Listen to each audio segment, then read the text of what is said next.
So this is just about 16:10 hours GMT, 10 minutes past 4,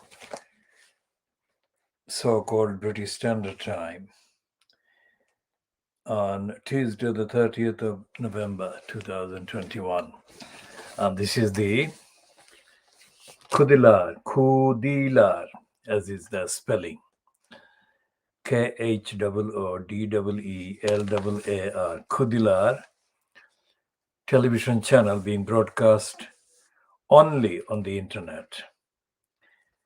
What that means is that it is available, it is accessible by anyone doing the legitimate search. So this is part A of the KhoodeelaarTV television channel, KhoodeelaarTV television channel. And we start by referring to this letter in the Financial Times, page 22 of the Financial Times, which is the so-called editorial page, and it falsely claims,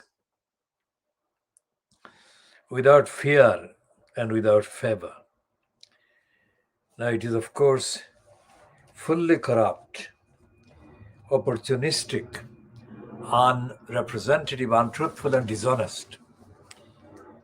The world exclusive diagnosis of Fleet Street, which is what the KhoodeelaarTV television channel does, includes the Financial Times, which is, because of its contents and role, which we have renamed Financial Crimes. And this letter from the person called Jim Cashman, and his address is given as Tonbridge, Kent, UK. And the heading, this is the top of the page letter. And the heading reads, Britain has to defy its populists to solve the migration issue. Now, every word is a lie, because there is no such thing as migration issue. Only the liars and deniers and idiots would call it an issue. As I said 29 years ago, and as I've been saying since doing the broadcast on Channel 4 television news slot in January 1992, the need for large numbers of people from Africa and Asia to seek refuge, asylum in Western countries, Western European countries, let's say, is a direct consequence of the role played by the Western European countries in those regions and in the two continents, let's say, Africa and Asia. And it's not an issue. It is one of the biggest sources of political abuse of the so-called democracies by their politicians. Because the people in the electorates, in the demographies, are misled into thinking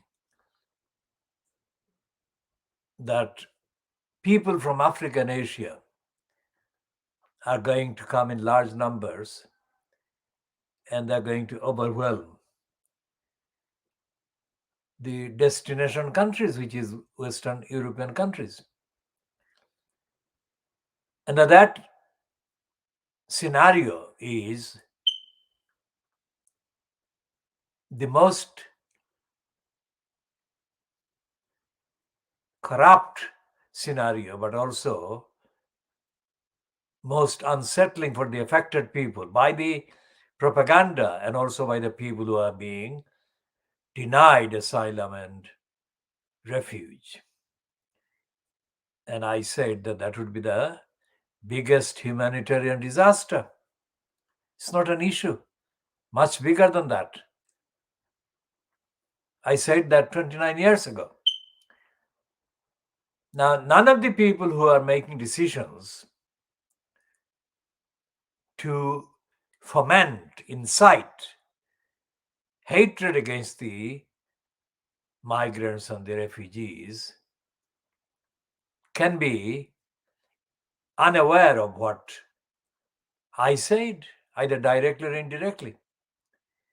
Because what I said 29 years ago has been among the most actively referred to and searched archives. And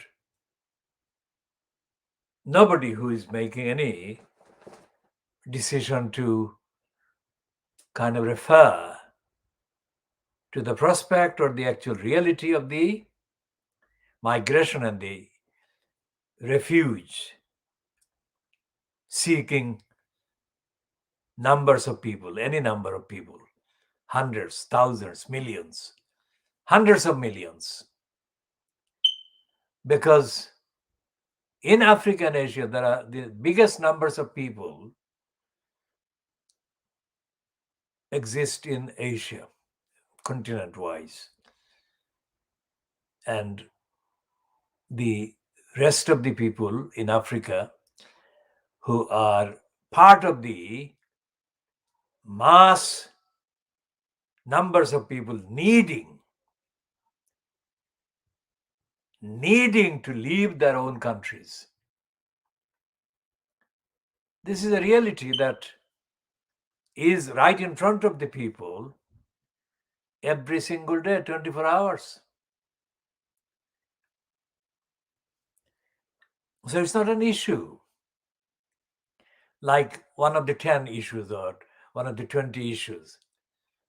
In terms of the kind of emotional explosiveness of referring to these people, strangers, foreigners, trying to come and take over our country, let's say. This is the most explosive ones. In emotional terms, it is more explosive, more relatable to than even the most dangerous aspects of the deterioration of the planet Earth by climate change. So this person who has written this letter, of course, he has only been given that space in the financial crimes because his letter is a tickler. It's a tickling letter. It's not a real kind of truthful expose of the criminals making the daily racist criminal kind of provocation against the innocent people, desperate people who are in need, who have been forced into the position where they have to leave their own countries.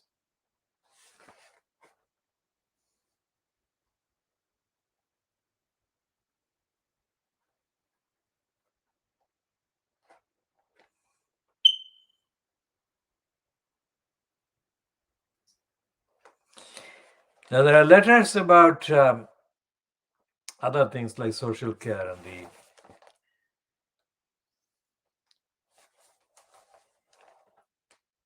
housing.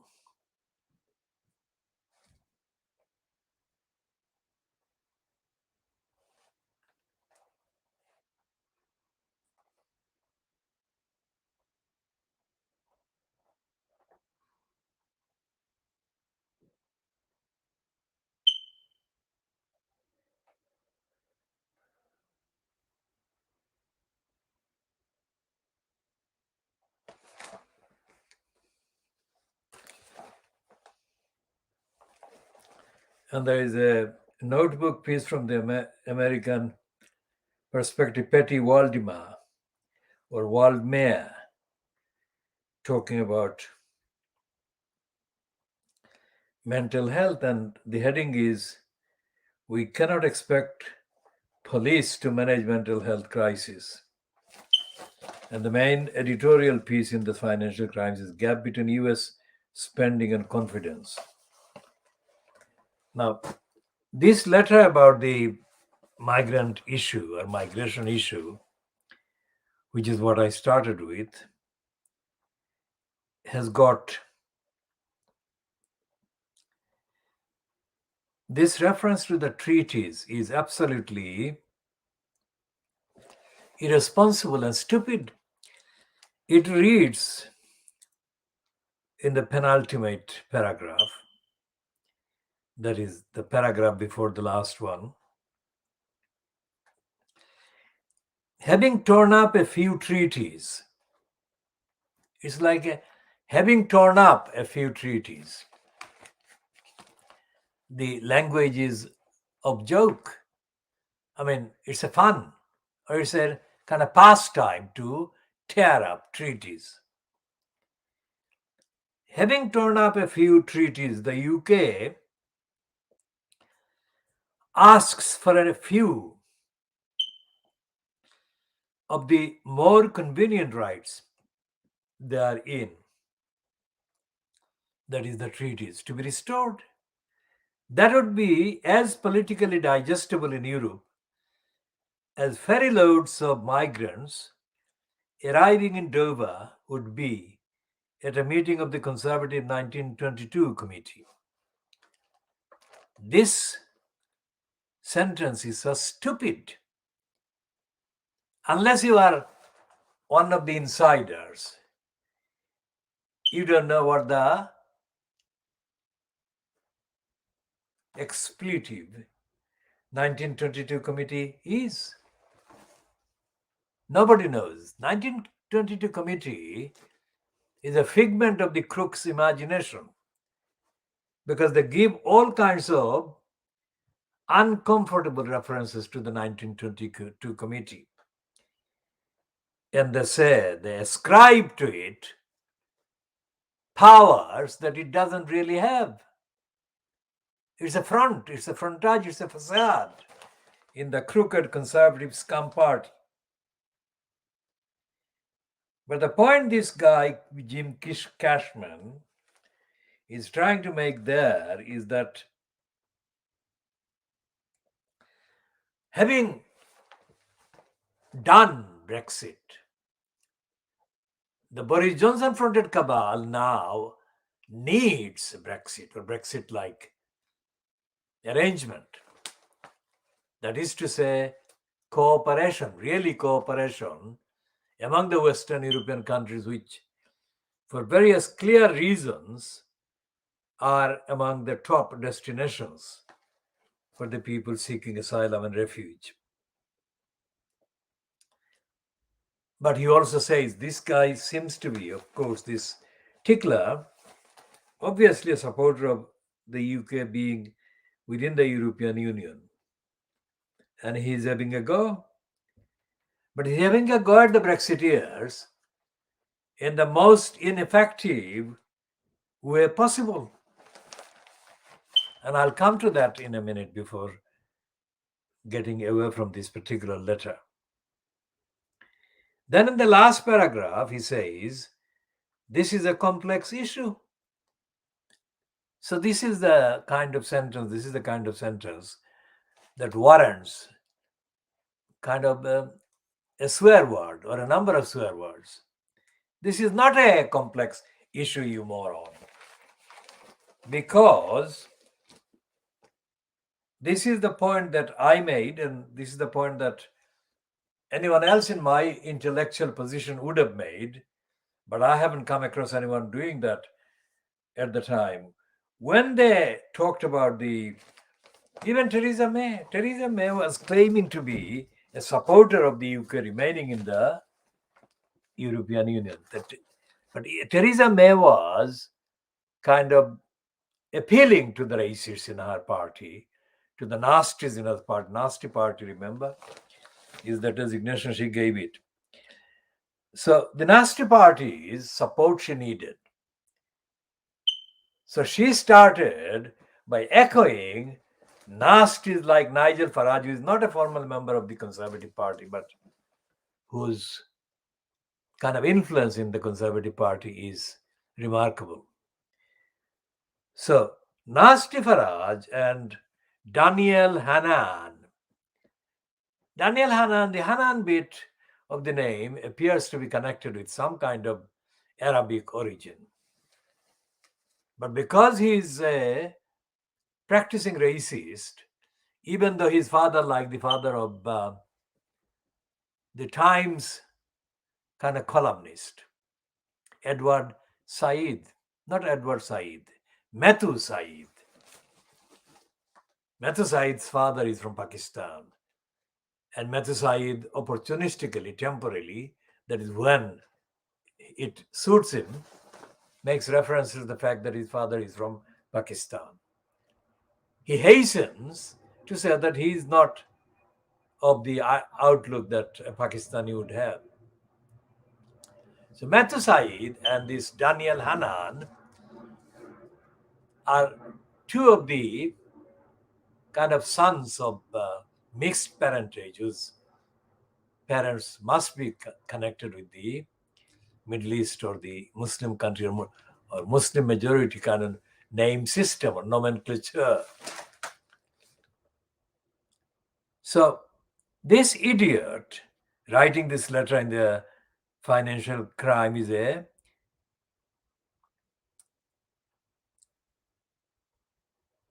in denial person, let's say. It doesn't seem to have heard of Daniel Hannan or of Nigel Nasty Farage, because if he had, then he would not have said that this is a complex issue. It's a racist issue. Only racists and deniers would say that it's a complex issue. It's not. It's a straightforward issue created by racists, like Daniel Hannan, although, as I said, his paternity or his kind of parentage might include some kind of connection with the other side of the ocean, people in the Middle East. But he is more than totally brainwashed into the mode of a nasty Nigel Farage, who was plotting fascistic attacks on Asians and Africans while he was at the Dulwich School in Southwark. Now, this complexity, this whole idea of complexity around the refugees and the migrants is invented by criminals who don't want to recognize instruments, international instruments, like the Refugee Convention of 1951. Now, it is odd being in this letter because this idiot in the penultimate paragraph does recognize the existence of treaties. And treaties, one of the most important treaties is the 1951 Refugee Convention, which means that this convention is ratified by almost all the Western European countries, which means that there would be a treaty between or among them. And this idiot, if he is actually aware of the treaties, would definitely know of the 1951 Refugee Convention. But in that letter, which is the top letter, the top placed letter in the Financial Crimes, there is no reference. There is no reference. There is no express reference to the 1951 Refugee Convention. There is no reference to the European Human Rights Convention. There is no reference to any of the articles. So, although the United Kingdom, on paper, officially, is a member of the United Nations kind of agencies and conventions and treaties, most of the space, most of the platform about debate on policy, debate on the obligations, the duties, this space and platform is given to those who don't actually believe in the treaties, or like this one who appears to be having a go at the Brexiteers. He himself doesn't believe in the real impact and implications and the substance of the treaties. So he's saying that this is a complex issue. When we call this program World Exclusive Diagnosis of Fleet Street, that is exactly the kind of diagnosis that we mean. I mean, this paper, just for the evidence, just for the records, the cover price today of the Financial Crimes is UK £2.90, Channel Islands £3.20, Republic of Ireland £3.20. Now, just a comparison. The Financial Crimes is £2.90 and the Sun, Murdoch's Sun, is 65p. And this is the one that has got most people buying that print run is the kind of consumers of the scum. And the Guardian is £2.50, the 40p, £2.50. And the Beaverbrook, Legacy of Racist Poison, is 80p.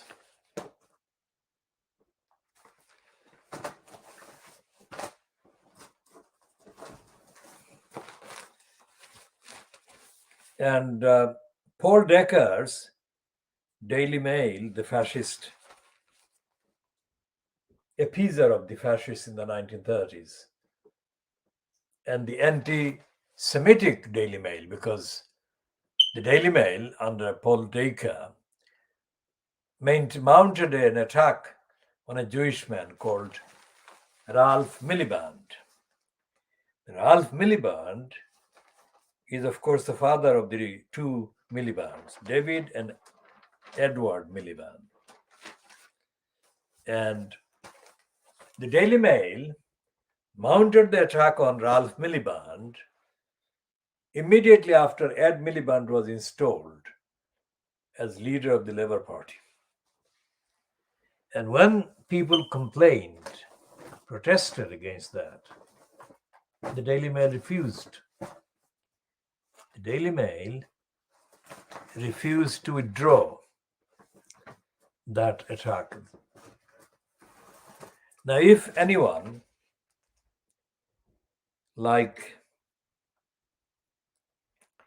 anyone similar to, let's say, similar to Jeremy Corbyn had said anything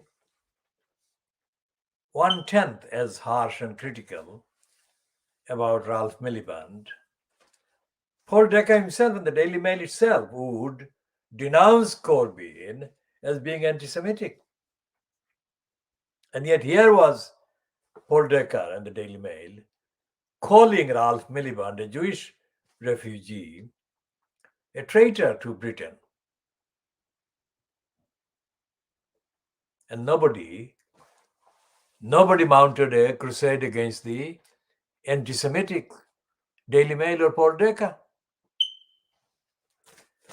And repeatedly, time after time, it is Decker and the Daily Mail, they show the audacity when somebody like Azim Rafiq is found to have posted a joke whose only anti-Semitic aspect of the fact that it referred to the behavior of somebody else as the behavior of a Jew. That's it. And they immediately said that the shame of Azim Rafiq. And they said that undoes all the trauma and the humiliation suffered by Azim Rafiq at the hands of the Yorkshire County Cricket Club. So it's that kind of stupidity that this man who has written the letter, Jim Cashman from Tonbridge Wells in Kent, about the issue of the murders of the refugees in the Channel. And the woman who edits the Financial Crimes, it needs being stated, was born in Lebanon as a Muslim. Now, any Muslim,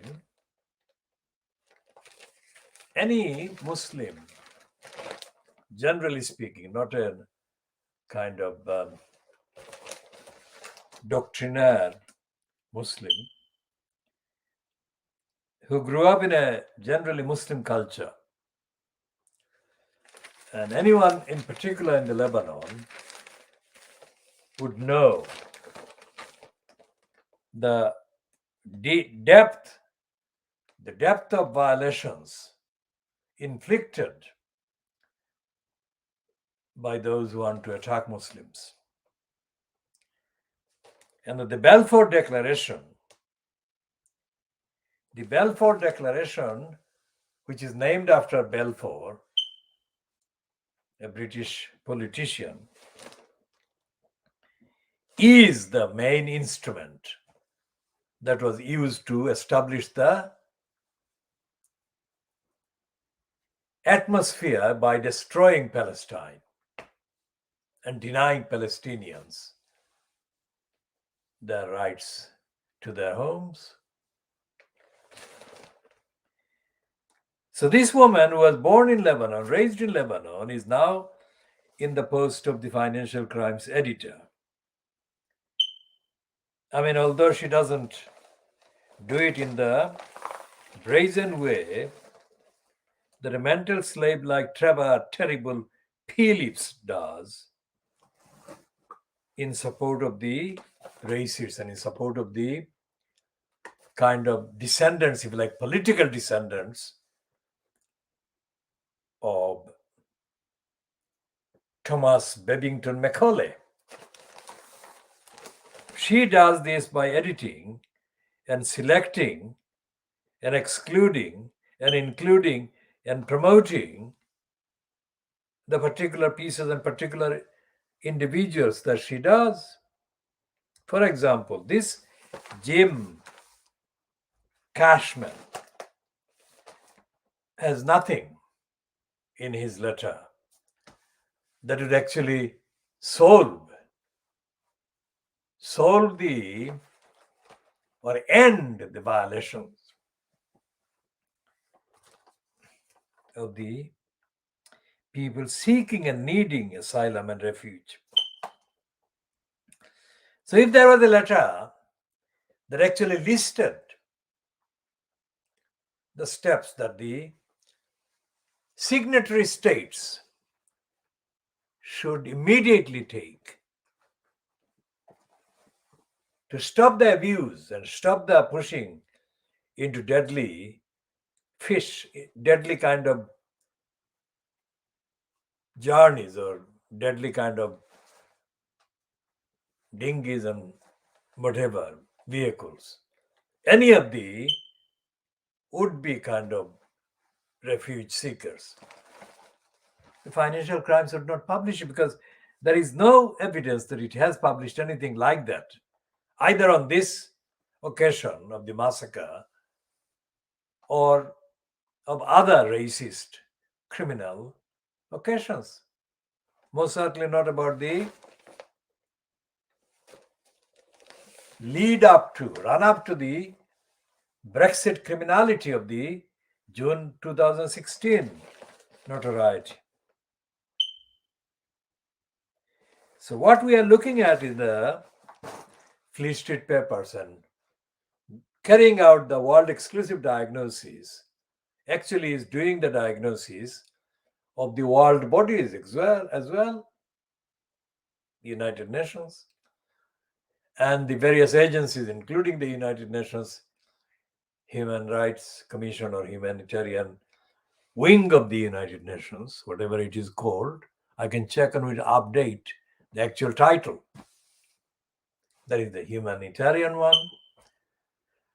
And there is the international organization or organizations that actually claim to exist to uphold the rights and protect the safety of the potential refugees, including especially children and women. And yet none of the Fleet Street papers in the last week, let's say, tomorrow will be the week, today is 7 days since Wednesday, none of the mainstream media, so-called broadcasting outlets, radio, television, or on the internet or the social media, has actually talked about what the United Nations agencies have done, or what the United Nations agencies are actually expressly going to do to enforce. Well, this is not in their vocabulary, but it's in my vocabulary, which is a vocabulary based on the needs for the upholding of the rights of the people that are being exposed to deadly journeys and being obstructed. Now, there are various aspects to the obstruction. And again, none of these things is said in the papers. They have pages and pages of references to this, but there is no reference actually to the fact that on paper there are already agreements, the treaties that could safeguard most of the people, if not every single one, because statistically the movement of every single person cannot be instantly detected because of the pressure that the individual desperately seeking refuge is under. So they kind of devise instant steps in order to avoid being caught by their harassers, their persecutors, and their deniers in the particular state.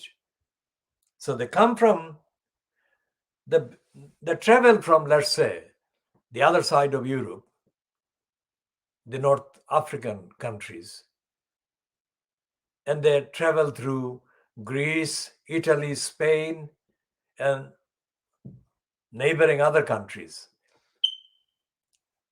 including Germany, and they reach the Channel. This is a complex, harrowing kind of series of journeys that these victims of denial of asylum and refuge undergo and endure. This is human rights violation of the kind of description that could apply to the harrowing treatment of the Nazis. The Nazis meted out to their victims. Most of them are kind of forgotten. The only one group that is mentioned often is the Jewish group. But in addition to the Jewish people, there were other groups that the Nazis actually harassed, tortured, murdered, but they are not mentioned. So what these current asylum-seeking people and refuge-seeking people are undergoing is persecution by the French police, persecution by the Spanish police, persecution by the Italian, the Greek, and the neighboring countries to the east. And when they go through the German kind of regions, they go through the same kind of tribulations. And then There are other countries like Poland, Belarus, Ukraine, all the Western European and neighboring countries are being chosen under force by these victims. And the Fleet Street Papers don't have any comprehensive, any integrated, factual picture about the legal obligations being flouted by the UK, the French, and the other countries. Germany is not as kind of violently anti-migrant because of the position of the Chancellor, the Prime Minister, Angela Merkel, is about to retire. So when the Sun mocks, today's Sun mocks this woman, Angela Rayner. Let's look at the mocking heading, the mocking piece.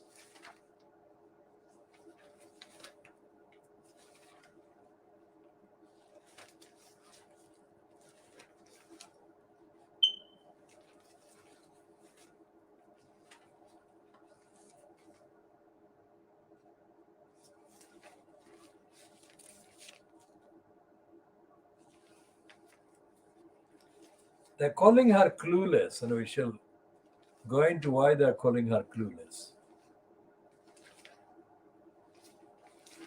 They're calling her clueless in a double denial of the actual facts, the double distortion of the actual facts. Because Angela Rayner was actually presenting a speech yesterday. Angela Rayner was presenting a speech yesterday about clearly set out end to the sleaze regime of the Conservatives. So this was really a political piece that Angela Rayner was involved in, and she was speaking comprehensively. And yet, the scum is mocking Angela Rayner on this occasion, saying that she is clueless. And this heading, if read as the scum presents it without context, that would suggest that Angela Rayner has lost her mind and that she has been replaced by Yvette Cooper. That's not the case. Angela is clueless, not because she has lost her mind or brains, but she's clueless because K Starmer, the liar, changed the cabinet, shadow cabinet, without consulting Angela. So the lack of clue is to do with the fact that Starmer kept Angela Rayner in the dark, which he shouldn't have done. But the scum is celebrating the fact that Starmer kept Angela Rayner in the dark. So they are putting Starmer's fault and his dishonesty and his lack of consultation with his deputy leader as if it was Angela Rayner's lost her brains. That's the morons reading the paper would read this as. And then it says Yvette returns. Yvette never left the post. Return suggests that she was where she has returned to now. She was before, but she wasn't. Yvette Cooper wasn't in post as deputy leader of the Labour Party that Angela Rayner is now occupying.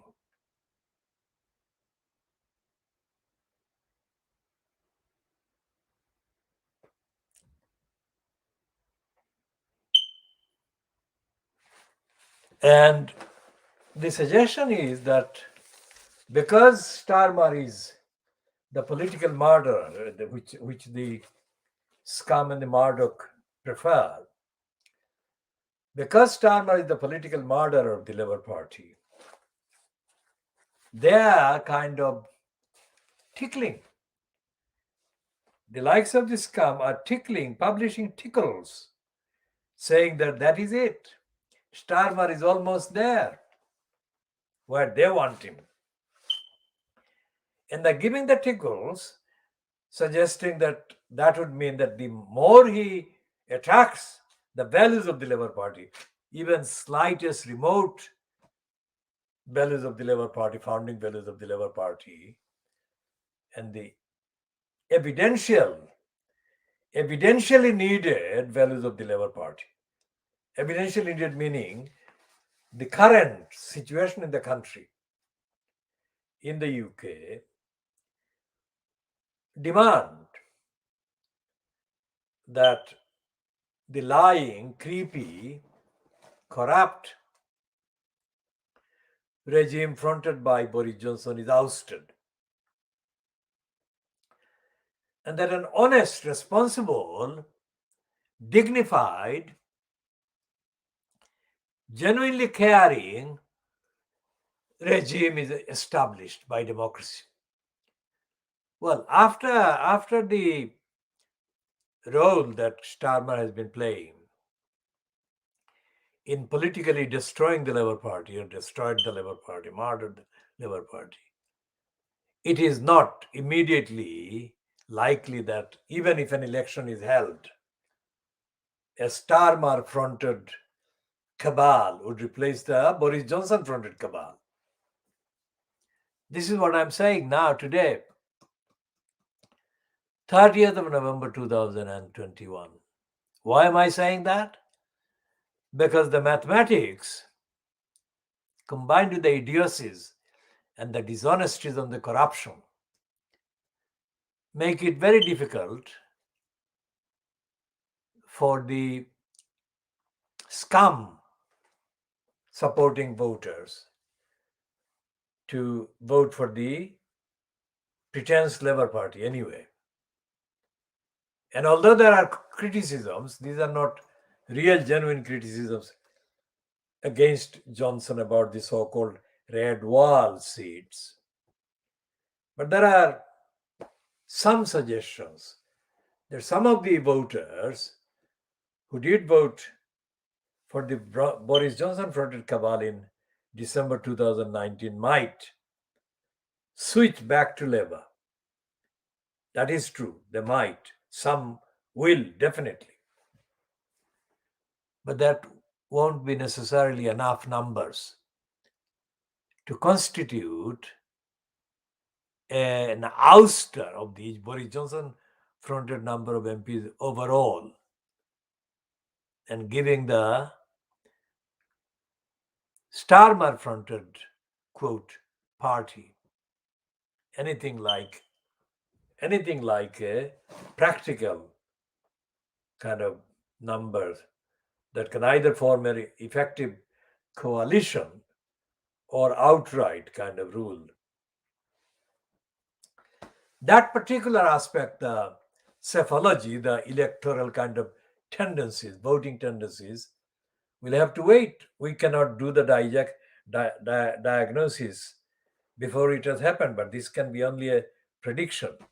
Generally speaking, the outlook in the population, outlook in the country, as much as it is affected by the contents and the role and the display of the Fleet Street papers, I can say that the Fleet Street papers are not telling the truth, even though even they know that the Boris Johnson-fronted cabal is letting the country down.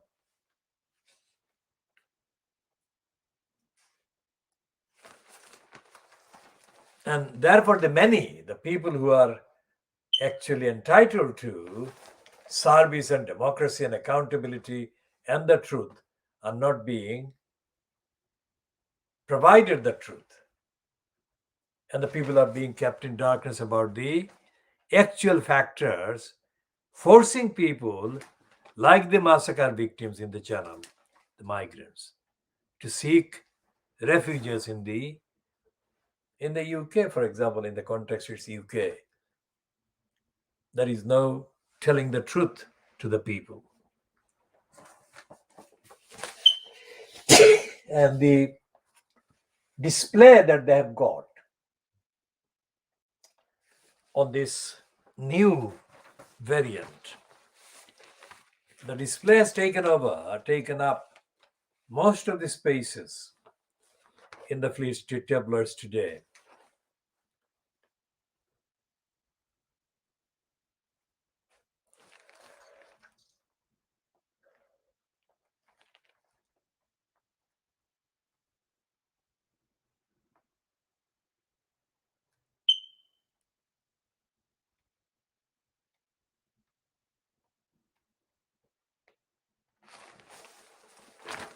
So the editorial pieces in the Scum today, there are 4 separate pieces. One is about the new virus. One is against the BBC, apparently on behalf of Will, the eldest son of Brian, Diana's eldest son. And the third one is against those who oppose racism. And the fourth and the last one is about K Starmer. And what they're saying about the return of Yvette Cooper is that she has returned to the front bench. And they're promoting welcoming West Streeting. And the Scum is saying the Starmer wants voters to think he's finally moved on from the Corbyn era and Labour is fit to govern. Now that's the line they're promoting. That's the temptation that they're putting in the way of Keir Starmer.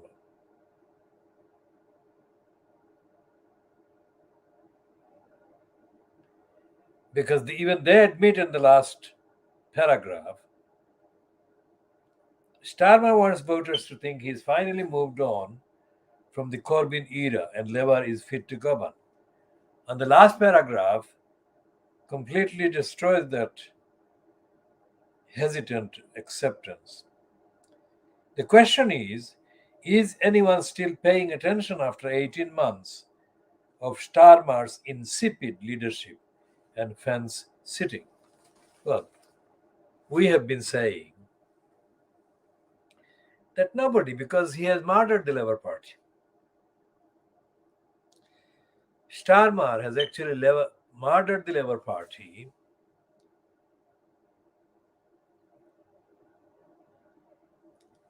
and Starmer is not going to be the Prime Minister as things stand today and as things have stood for the last 16 months, let's say.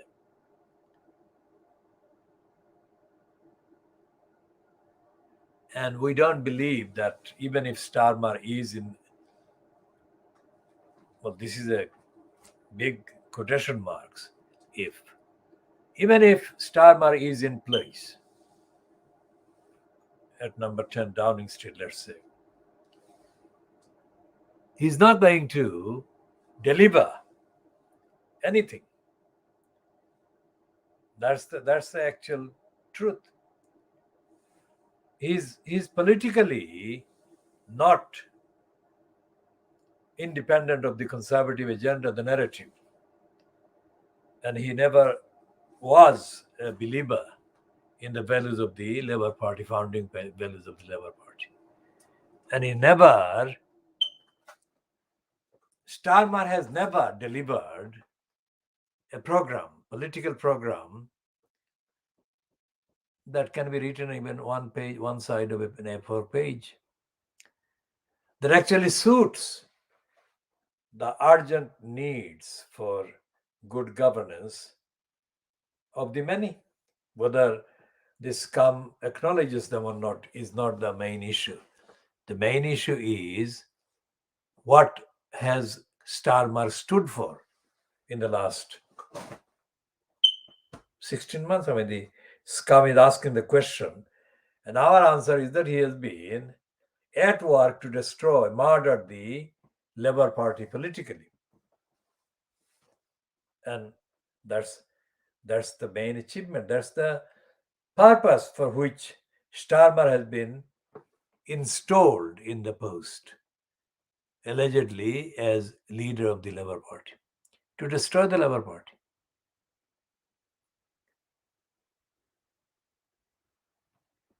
And he has been destroying the Labour Party. Now, the Labour Party was not in a fit state even before Starmer inserted himself or was inserted in the post, because the grassroots or the kind of local party levels, the Labour Party has not been fit for purpose either. And one of the things that Tony Blair did, and he did a lot of things against the values of the Labour Party, one of the things that Tony Blair did was to undermine local democracy. Not that local democracy was in place or alive when Blair got in. I mean, the fact that John Smith died very soon after he became leader makes it difficult to do an assessment and evaluation of what his impact was. So let's say that we can skip him because of the shortness of his tenure in post as leader of the Labour Party. So if we go back before Smith and we look at Neil Kinnock, and before that we look at Michael Foot, and before that we look at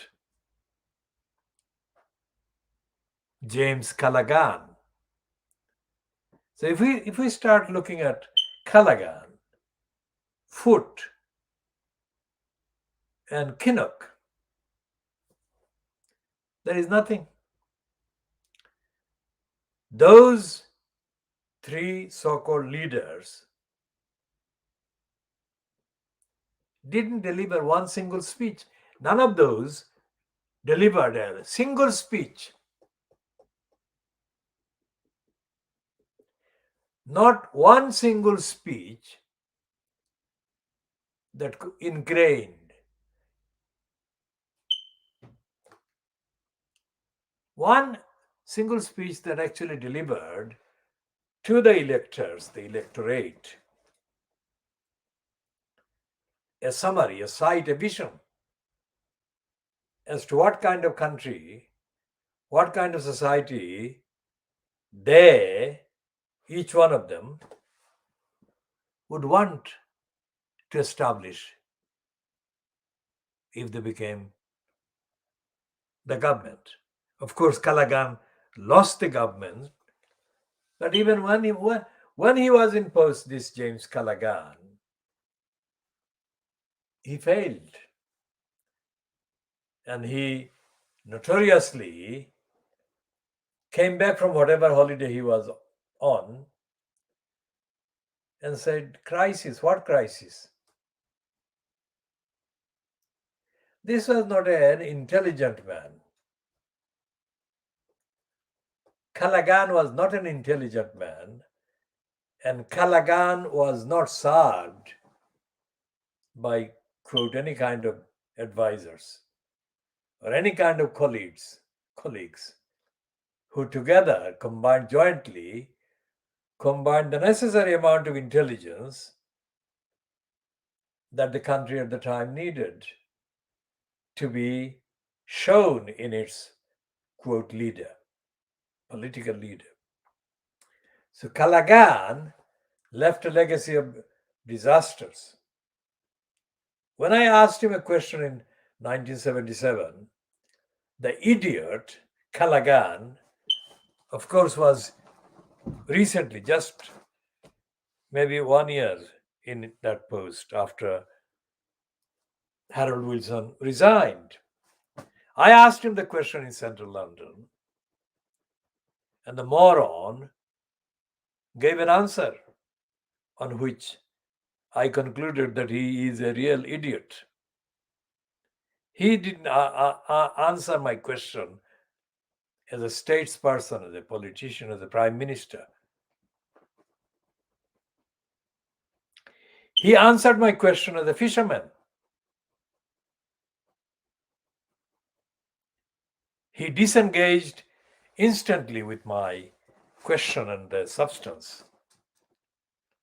And that is the substance that we are talking about, the migrants and the UK's responsibility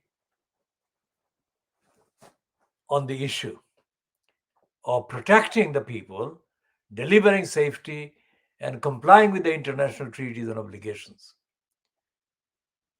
And also assuring the people in the country, in the electorate, that the leadership that he was providing and his government was providing to the people was safe, was stable, was reliable, and was for the good of the many. And that no amount of problem would arise if people from other countries were to come in. And all these countries are, in 1977, when I asked the question of the moron, all these countries were owed and would continue to be owed obligations and duties by the UK for colonialism, imperialism, robbery, and that those obligations would continue to exceed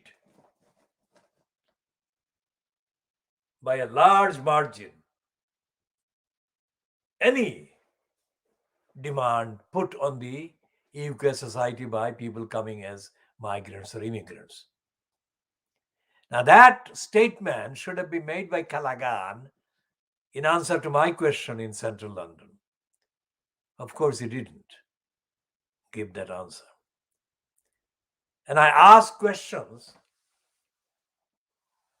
of similar nature in context about the British Empire, falsely known as the Commonwealth, of other heads of states that were gathered at the time when I put the question to Callaghan. Not only Callaghan, I put the question to Morarji Desai, who was the Prime Minister of India.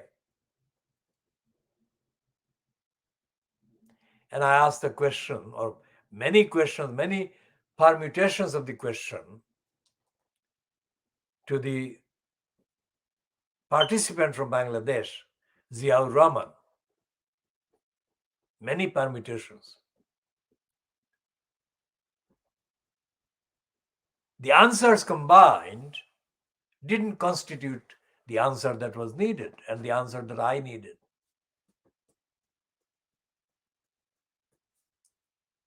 I think there was no representation from Pakistan because at that time, I think Pakistan was not in the Commonwealth because of the politics at the time. But there were the Bangladeshi Ziaur Rahman and the Indian Morarji Desai. Ziaur Rahman was the one that I asked most questions during the several days of the Commonwealth heads of government that I attended, and they appeared before the press because of obvious reasons. And one thing that I noticed was that Ziaur Rahman, although he posthumously has been condemned as a dictator, etc., he was sweating As I was asking the questions, whether that is to do with the environment, I cannot say. But he was sweating, but he never looked unhappy being asked the questions, no matter how difficult and extensive my questions were. And they were quite extensive. So what I'm talking about now, 35 years, is it 35 years? Later, is this.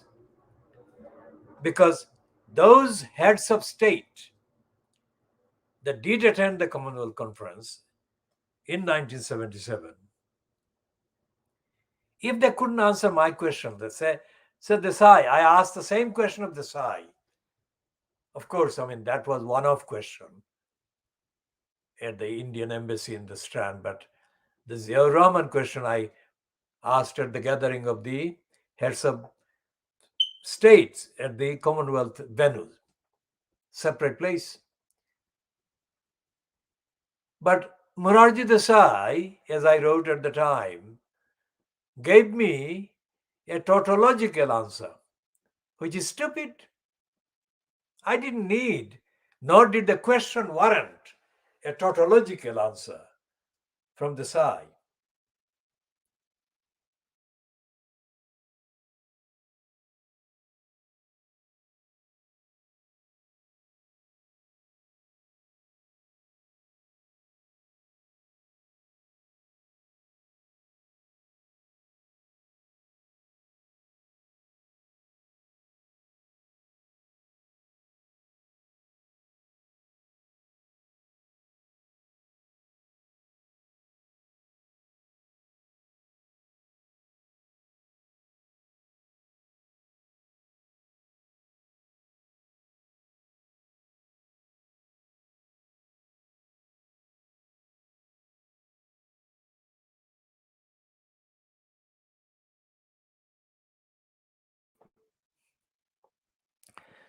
So the tautology that Morarji Desai indulged in was typical of Morarji Desai. He was an idiot.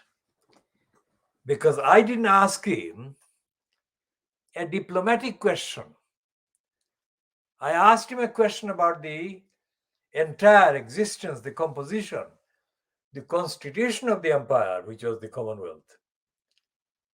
And it was absolutely central to the existence of the Commonwealth that members of any Commonwealth country, so-called, were being harassed by racists in Britain. This was the reason I asked him the question. And harassment, I didn't have to kind of give a list of the incidents. And instead of asking the factual question factually, Morarji Desai said that, in words to the effect that he had confidence in the host country, that is the UK, and the host country would do the right thing. Effectively, he didn't use necessarily the right thing, but that is the interpretation, paraphrasing based on what he said.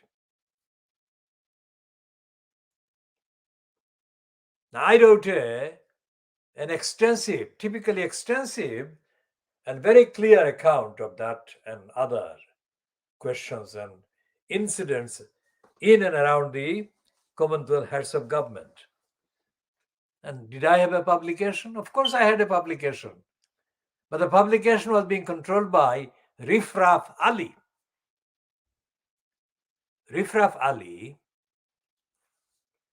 also known as Arif Ali,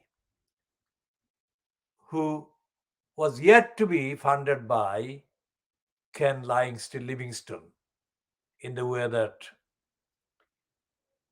he did become, because Ken Livingstone wasn't the leader of the Greater London Council at the time in 77. It therefore follows that he couldn't give any GLC funds to the Riffraff Ali.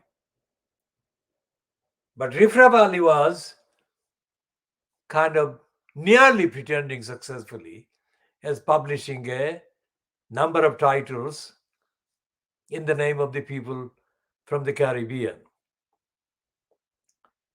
and even less kind of truthfully for the people from the Asian countries. So he gave a tokenistic, stupid space to my account of my conversations or questions to Morarji Desai and Ziaur Rahman. But Riffraff Ali, being a riffraff, failed to appreciate the historic significance of what I wrote.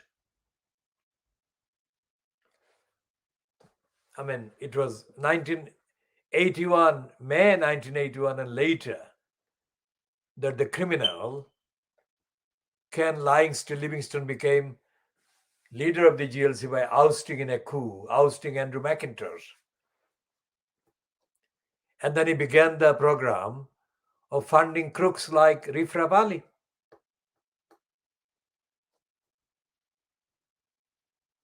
Why am I calling these people crooks? The answer is because they are crooks and they were crooks. Because they got the money, they got the cash as part of the corrupt deals with Ken Livingston Livingston, that they would get the GLC funds and they would splash Ken Livingston Livingston's name and photographs on as many pages of their corruptly funded publications as they could, which is what they did. And Ken Livingston Livingston failed to show that he understood the demography. What he succeeded in understanding is to get his pictures on the papers. Caribbean Times was the main title that Riffraff Ali operated with the illicit funding that was given it by the lying Ken Livingston Livingston regime. There was absolutely no report, no journalism in the crooked Caribbean Times. And then, as a kind of convenient parade that he was catering to the needs of the people from Asia as well, Riffraff Ali produced a thing called Asian Times, absolutely corruptly controlled. So Riffraff Ali was given, there is no accounting even now. There is no accounting as to how much money, the GLC money, the criminal regime fronted by Ken Livingston, paid to Riffraff Ali. But whatever the actual sum, the amount of money that Riffraff Ali got from sucking up to Ken Livingston Livingston and by prostituting himself, by abusing the plight of the Caribbean people, and then later the plight of the Asian community, or the Asian named people, the amount of money he got was significant for the time. Nobody else, no other publisher had got paid by Livingston that much money. The only other one that got money was the crook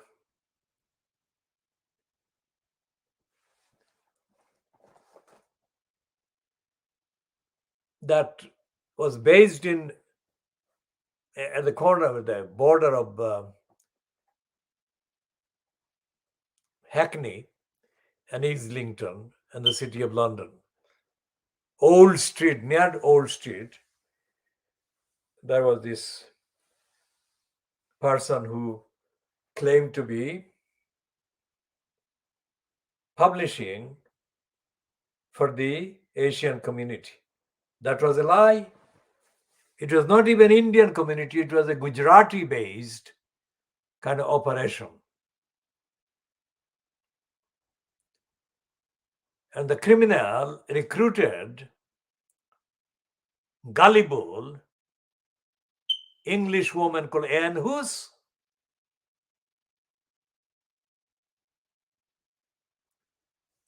who later got converted to Hinduism.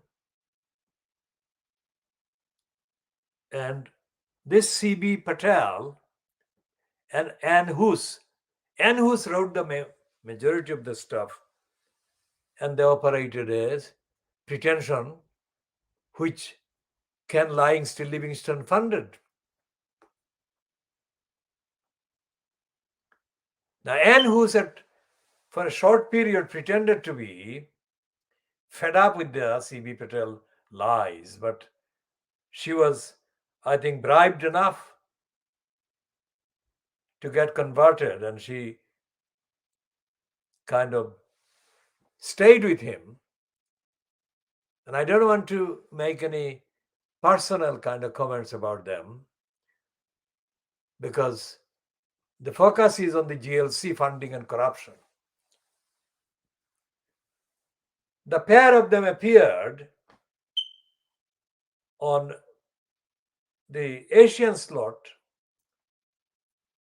presented by an Indian, Gujarati Indian, or Indian person.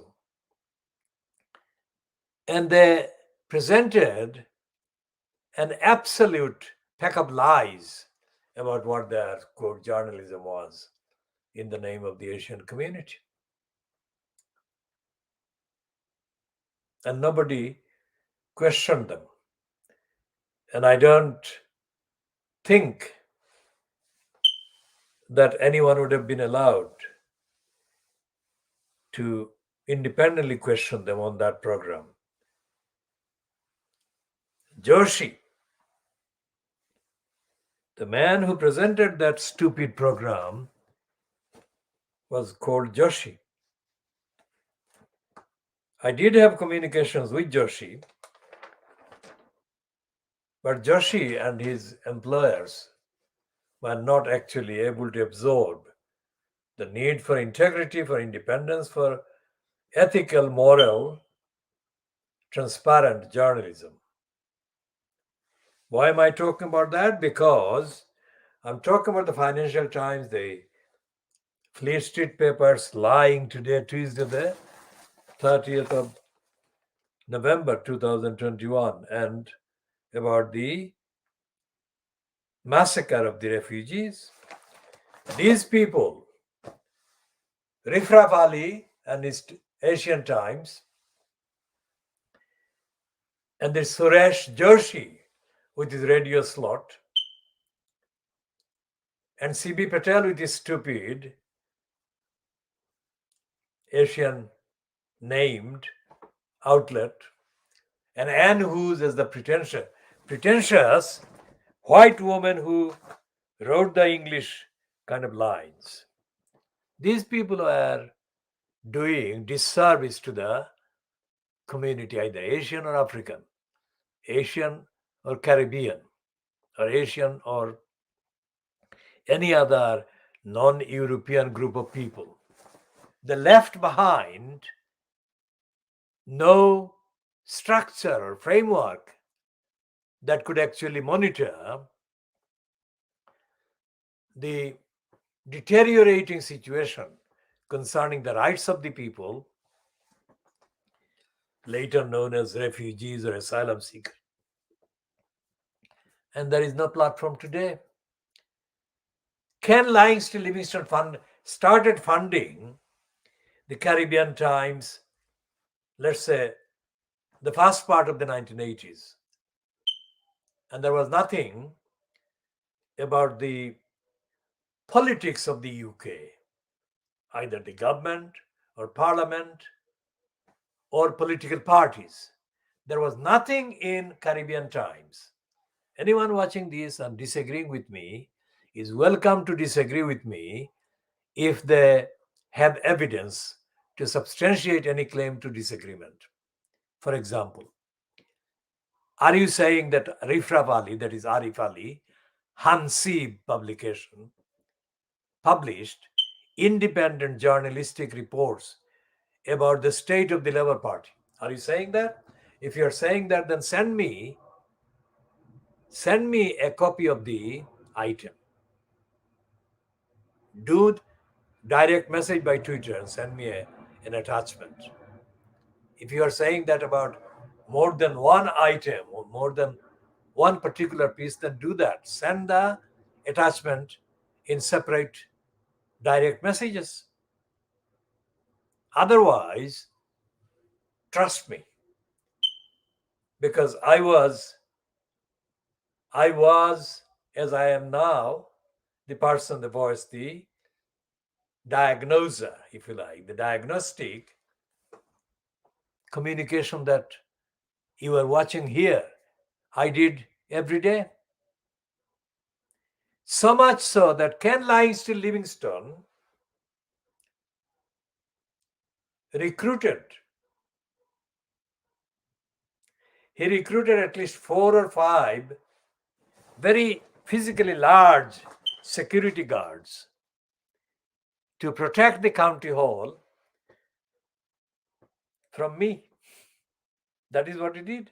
And every time I would go to that county hall, these huge sized security individual would stop me. What would they stop me for? What was I going to do there? That was the level of alarm. That was the level of alarm morally created by my presence. I was not doing anything violent. What I was doing was asking questions. And asking questions, it appeared, was the most difficult thing that Ken Livingstone found himself faced with. He couldn't deal with it. So he decided that the better option would be to stop me from entering the county hall. But I was legitimately entitled to enter the county hall.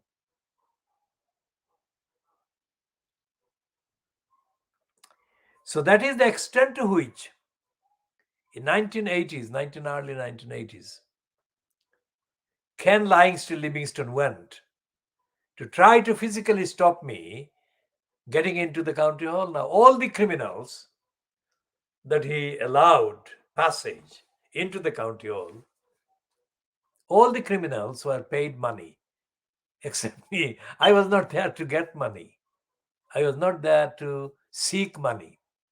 I was there to get the truth, get the answers to the question. Each time I had questions. And that appeared to be the most difficult thing that Ken Livingstone found himself faced with. It's not just Ken Livingstone.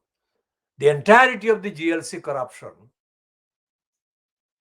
including the GLC committees, including the police committee, which was fronted by the criminal Paul Boateng, all these criminals and crooks, they had one thing in common: how to deal with questions from Muhammad Haque. That's what. So you go back to the 1980s, and you can see how long it was. And every question that I had either put to them, or every question that I thought of putting to them, has been vindicated, if you like, or the impact or the implication and the substance of my questions has been vindicated. So, for example, this financial crimes today is tickling. I mean, if you understand a language like Siloti, and if you are watching and if you understand Siloti, tickling is insularity. What is tickling insularity? Khetkutani. So this letter is a Khetkutani letter. It's not a real letter. It's not a real kind of engagement. It's a Khetkutani. It's saying that Britain has to defy its populace to solve the migration issue. That's not the topic. The topic is Britain has got obligations in international law. It's 1,000 miles away from the tackling the issue. It is assumed that letter, that heading is stupid because it assumes the United Kingdom to be in the superior position of being the imperial country. It's not the imperial country, is it?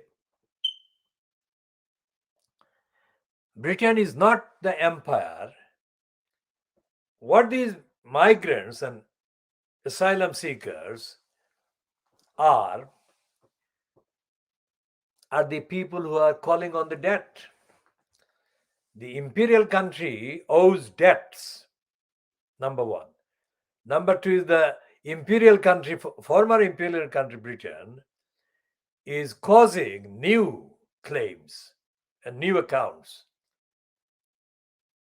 If people are starving or people are hungry in the countries of origin where they're coming from, then those hungers and those starvations are directly linked to the empire, the imperial interference.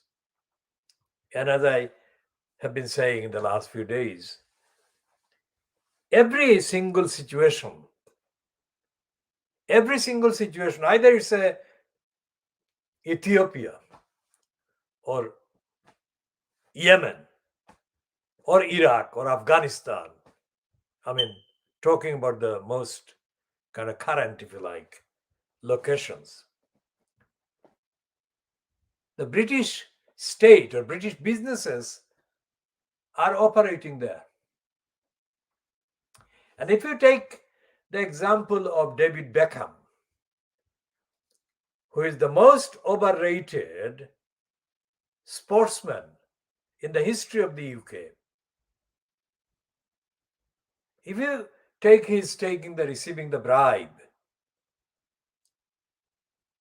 I mean, Beckham is receiving bribes from regimes that are violating all the so-called liberal values, so-called, that the British media and the British political establishment claim to kind of be dedicated to upholding. And nobody is asking for David Beckham to be denied travel to and from these countries. Nobody is asking for his prosecution. But Beckham, by taking the bribes, is actually breaking a lot of the conventions, a lot of the treaties, and all the other things. So the career of David Beckham, in the full context of the evidence, is a career of a prostitute, real prostitute. And yet he is not being boycotted. He is not being demonized by the Fleet Street papers. So it's not like a crime or a series of crimes taking place in the dark. It's serial criminality taking place in the broad daylight. And Beckham is not being condemned by Fleet Street, by the Sun, the Daily Mail, the Beaverbrook corruption, the Express Group, or by the Daily Mirror even, not by the Guardian, not by the daily bribing Boris Johnson graph, the Telegraph.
Now, if a policeman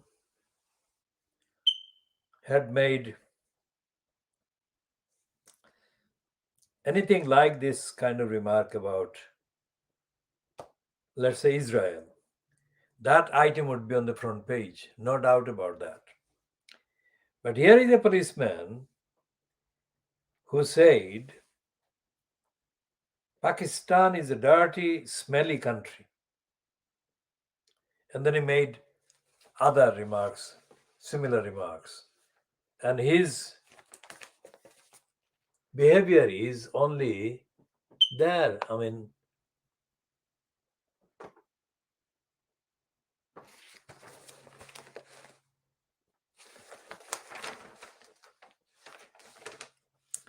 and I got 2 pages on Robert Maxwell's daughter. We'll come to the reason why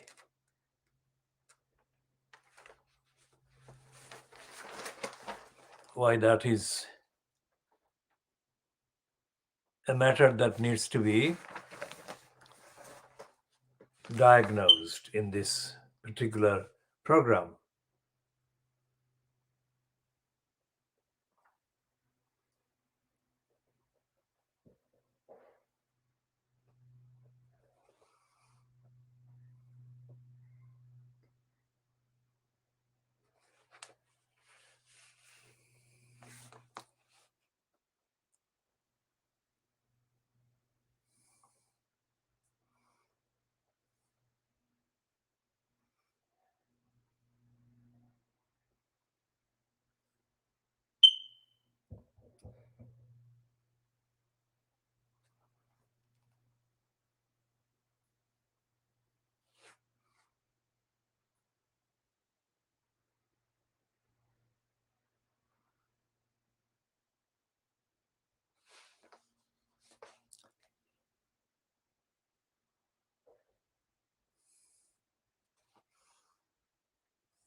Now, here is a rare piece that is in the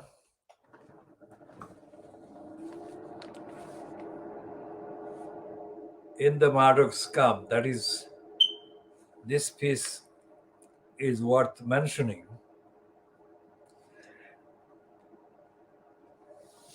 because of one line that this piece actually says about the Brenda's family.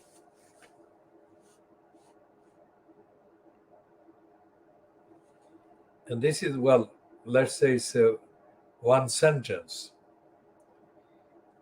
It says about the Brenda, that is Queen. The Queen should be focusing on matters closer to home, namely shutting up her increasingly disruptive loved ones. Well, this needs factual reference as explanation of the sentence. The next paragraph says, and the first sentence reads, the monarchy is losing its shine. I'll explain about the shine for those not familiar with the colloquials.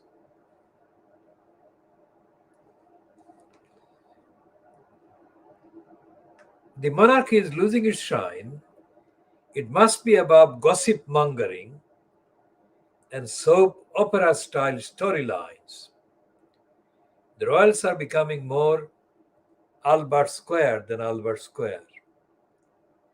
Never complain, never explain has never been more needed.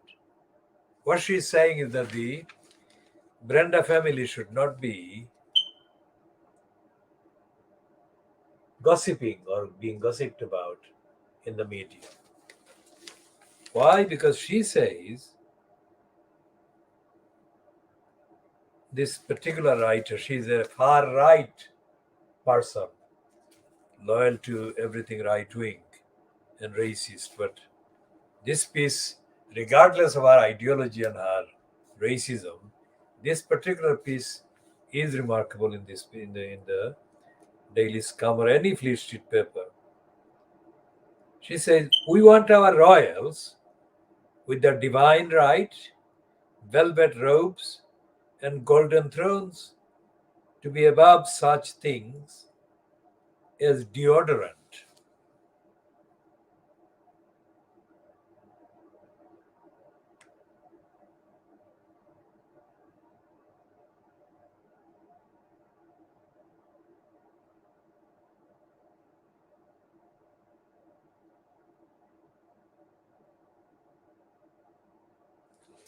And she's saying that all of that,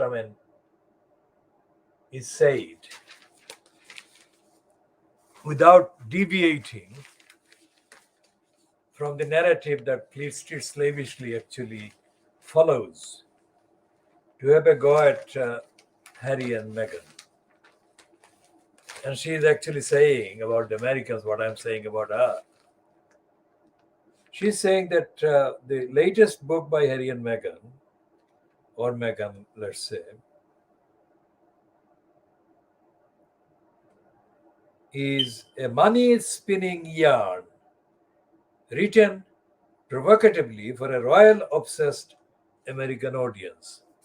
The problem with Fleet Street haters of Meghan and Harry is this, that although they don't like the pair, the American public apparently are obsessed with the British royalty. And despite the fact that the daily kind of amount of attacks on Harry and Meghan in Fleet Street papers and the media, Harry and Meghan over in the USA are increasingly making lucrative deals, books, television programs, etc. When considered in the context as consequences of their being attacked by the Fleet Street papers. Harry and Meghan are actually laughing, as they say, all the way to their banks.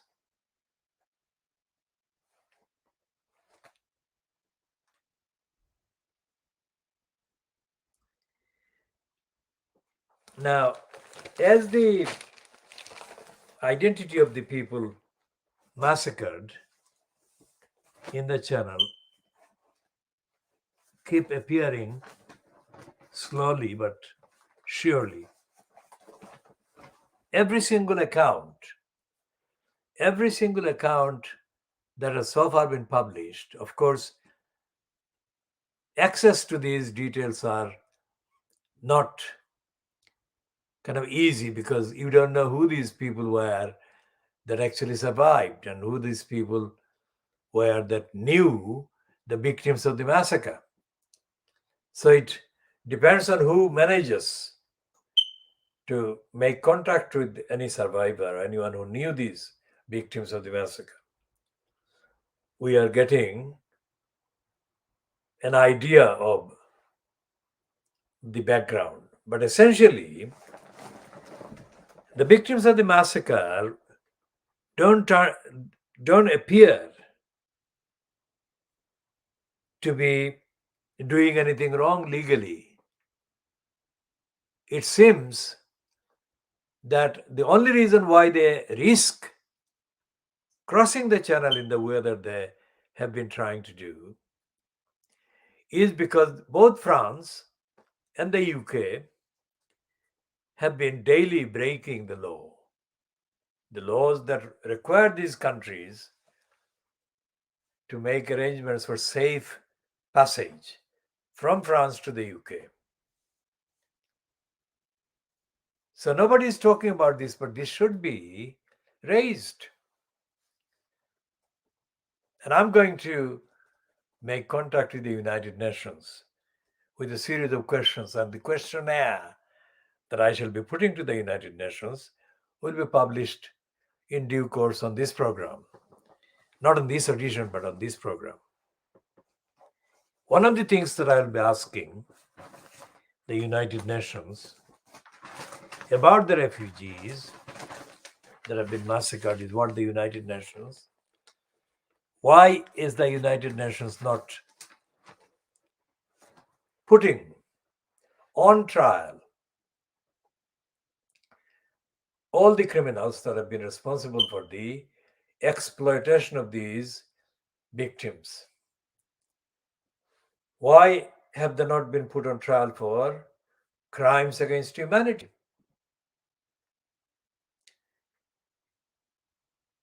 And that is one of the things that Lisa Nandi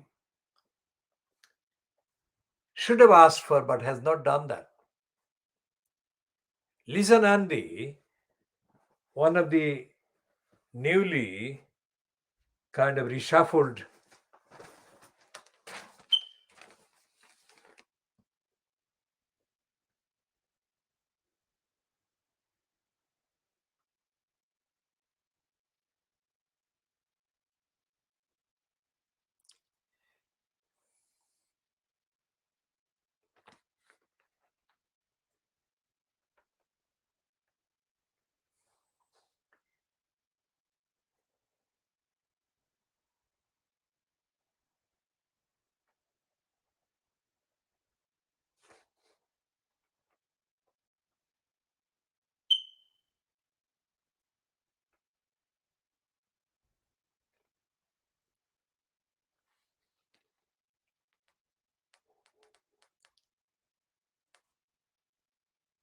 So the scum is saying about Lisa Nandi that she is a leadership contender. So it reads, the paragraph reads, leadership contender Lisa Nandi will go head to head with Michael Gove, leveling up in a demotion from the shadow foreign secretary job. And then it says, rising stars West Streeting. Now, West Streeting, who allegedly was born in Tower Hamlets and is a kind of tool for the anti-Labour Party forces, has been getting promoted from one rag to the another without any explanation by reference to anything that he has actually done to deserve any of the continuous promotions. So it's a secret role that West Streeting is playing to destroy the ideals and the aims behind the Labour Party. The Streeting is also the only one that went on the record when he was asked about the attacks by the depraved Defra on the baby angel Geronimo. So, in confessing that he was in support of the plot to murder the innocent baby angel Geronimo, West Streeting gave away more than he ever thought he would. That he is a cold murderer, just like K Starmer is. Because Starmer is the only other, quote, labor-related politician who was asked about the depraved DEFRA conspiracy of lies against the baby angel Geronimo. And Starmer supported the conspirators and the liars against the baby angel Geronimo. So what the Sun today is saying, that is Tuesday the 30th of November 2021, that the criminal Starmer says that we are a compact shadow cabinet. Well, he might as well not have any cabinet at all, because he is not opposing the crooks, and the only person who as a member of the Labour Party is making any noise that is upsetting the Conservatives in the scum at the moment is Angela Rayner. Amazing, isn't it? And Angela Rayner is not even making all the points that she could make or should make. For example, the question of the massacre of the migrants. That massacre of the migrants has not been raised by Angela Rayner, as far as I can see, nor indeed by Diane Abbott. And who is Diane Abbott according to the New European? Because Diane Abbott has been praised, literally praised, like in praise of Diane Abbott. That is in the New European of last Thursday. And as I have been saying, and as it must be said, because of the central role that is being left unfulfilled, unplayed, because of the absence of any opposition, because of the political murder by K Starmer of the Labour Party. The piece is typical because it has got endorsement from John McDonnell. Now, John McDonnell was among the coup perpetrators against Andrew McIntosh in May 1981. Andrew McIntosh was the leader of the Greater London Council Labour Party or Labour Group, who successfully led the Labour Party at the GLC election in May 1981. And he defeated the Conservatives on the GLC led by Horace Cutler. Horace Cutler lost to the Labour Party led by Andrew McIntosh. And among the GLC Labour councillors in May 1981 were Ken Livingstone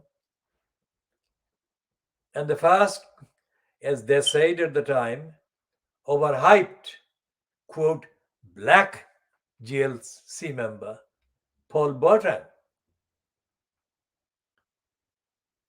So I went to the county hall not long after that and spent a few hours trying to get Ken Livingstone's only black GLC member, Paul Bertrand, to answer my questions. Remember what I said earlier in this edition. This happened, Livingstone hiring these thugs to stop me entering the county hall happened after, a significant time after I tried to get Ken Livingstone's first black member, Paul Bertrand, to answer questions. Bertrand, of course, couldn't answer my questions. So what he did was smile a lot during my attempt to get him to answer questions. And that's it. That was the last time, the first time and the last time that I had any one-to-one conversation with the Botan.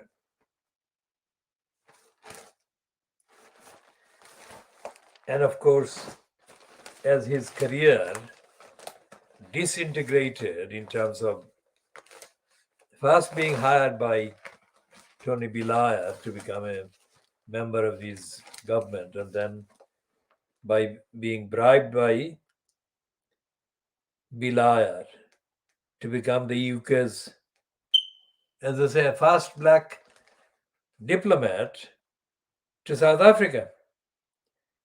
And then Bertrand got involved in the series of events concerning his wife's imperial abuse of staff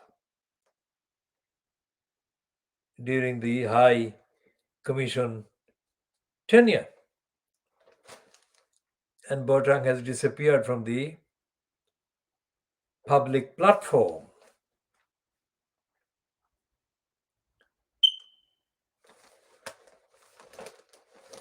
So Bertrand didn't do anything when Bertrand was the chair of the GLC Police Committee. Bertrand didn't do anything to make any difference to the behavior of the police in relation to the allegations against them of being racist. Now that was in the 1980s.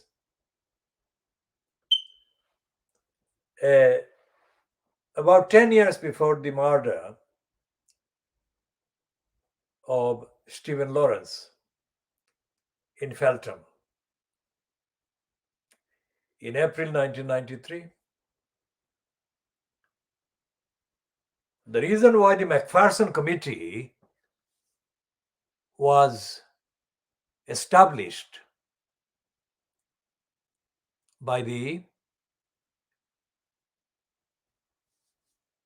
Tony Blair fronted cabal as government was because of the years of complaints that the police, the Metropolitan Police, let down Stephen Lawrence by failing to arrest and deal with racist murderers.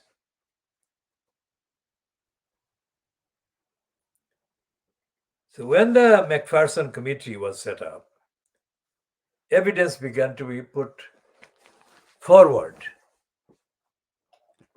about instances of racism by the Metropolitan Police. So Macpherson, the chairman of the committee, who is himself racist, produced the device of underplaying evidence of racism against the police and of underplaying identified police persons' roles in the racism of the police in relation to the failure of the police to take action against the murderers of Stephen Lawrence.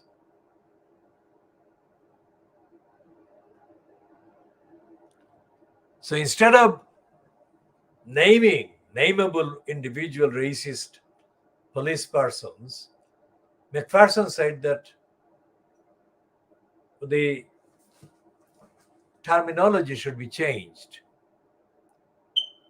And despite the fact that there were too many police persons against whom there were citable evidence against racism, Macpherson said that the Metropolitan Police itself should be branded as institutionally racist.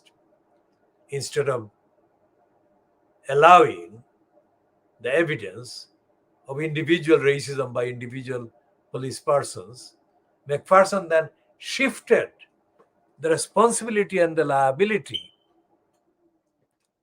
away from the individual police persons and he made it anonymous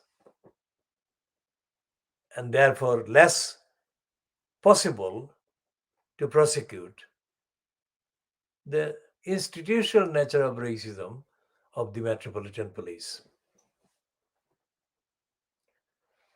Now, how different is the Metropolitan Police in terms of racist decision not to take action against murderers of black people or people, politically black people, let's say, African or Asian black people. The testimony given by a man, the survivor, and the testimony that has been published in the last few days is that the people who were drowned, the massacred refugees, made many calls to French police for help, telling them for urgent help because they were drowning.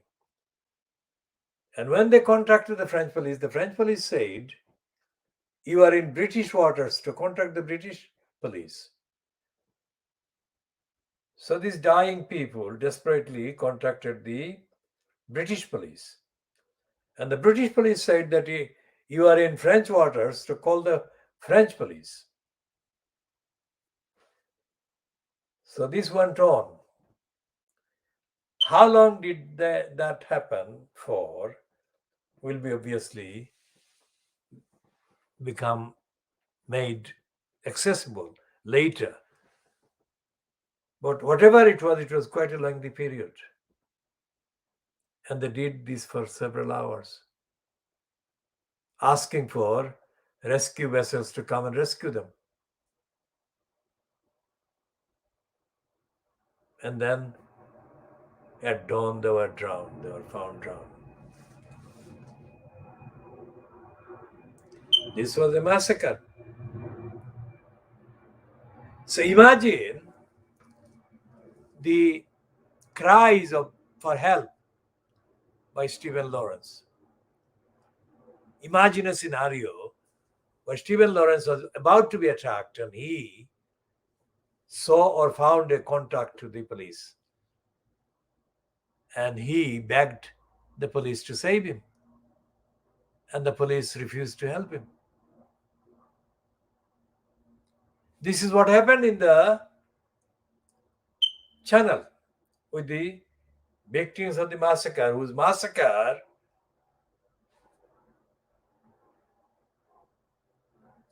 massacre was caused by the negligence of the police, French and British.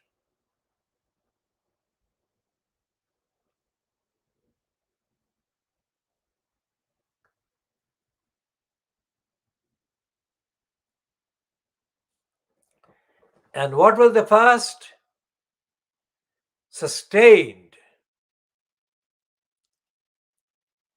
behavior of Boris Johnson and Priti Patel after the massacre became news?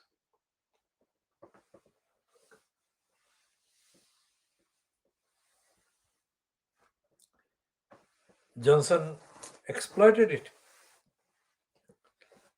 And he launched,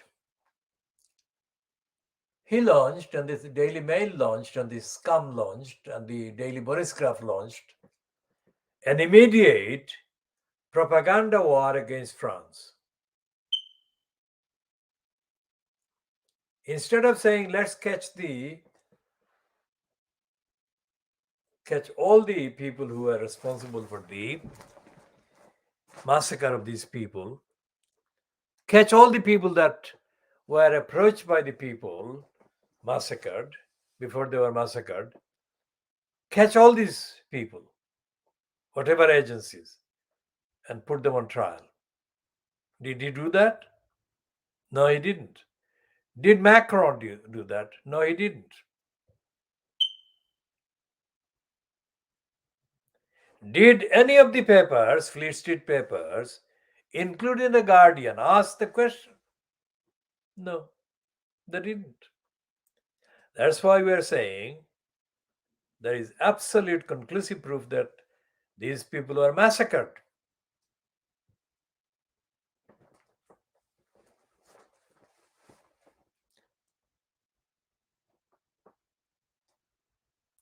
So we shall be continuing on this theme and factually updating